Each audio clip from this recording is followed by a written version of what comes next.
Hello, எல்லாருக்கும் வணக்கம். இப்போ நான் வந்து எங்கள் பக்கத்து வீட்டுக்காரர் வீட்டுக்கு வந்திருக்கேன். அவரோட கொல்லைக்கு வந்திருக்கேன். அவர் தான் வீடியோ எடுக்கிறாரு. அவரோட பேர் வந்து செல்லகுமார் அண்ணன். அவர் வீட்டில் நிறைய பரங்கிக்காய் காய்ச்சி இருந்துச்சா, ஸோ அதை ஒரு வீடியோவாக எடுக்கலாம் அப்படின்னு சொல்லிட்டு வந்தேன்.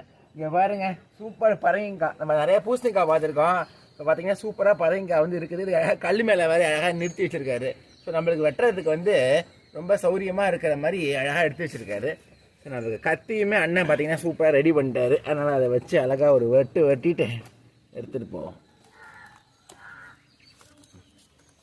இங்கே பாருங்க, அடி சூப்பராக இருக்குதுங்களா, செமையாக இருக்குல்ல.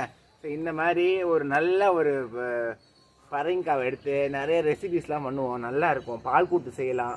இது பிஞ்சு பரங்கிக்காவை முத்தின பரங்கிக்காவானே? இது பிஞ்சு தானே, பால் கூட்டுக்கு உகந்தது. பஜ்ஜி போடலாம், சூப்பராக இருக்கும். அண்ணனுக்கு என்ன வேணும் சொல்லுங்கள், செஞ்சு வச்சு கொடுத்துருவோம். நீங்கள் என்ன செஞ்சாலும் சாப்பிட்றலாம்.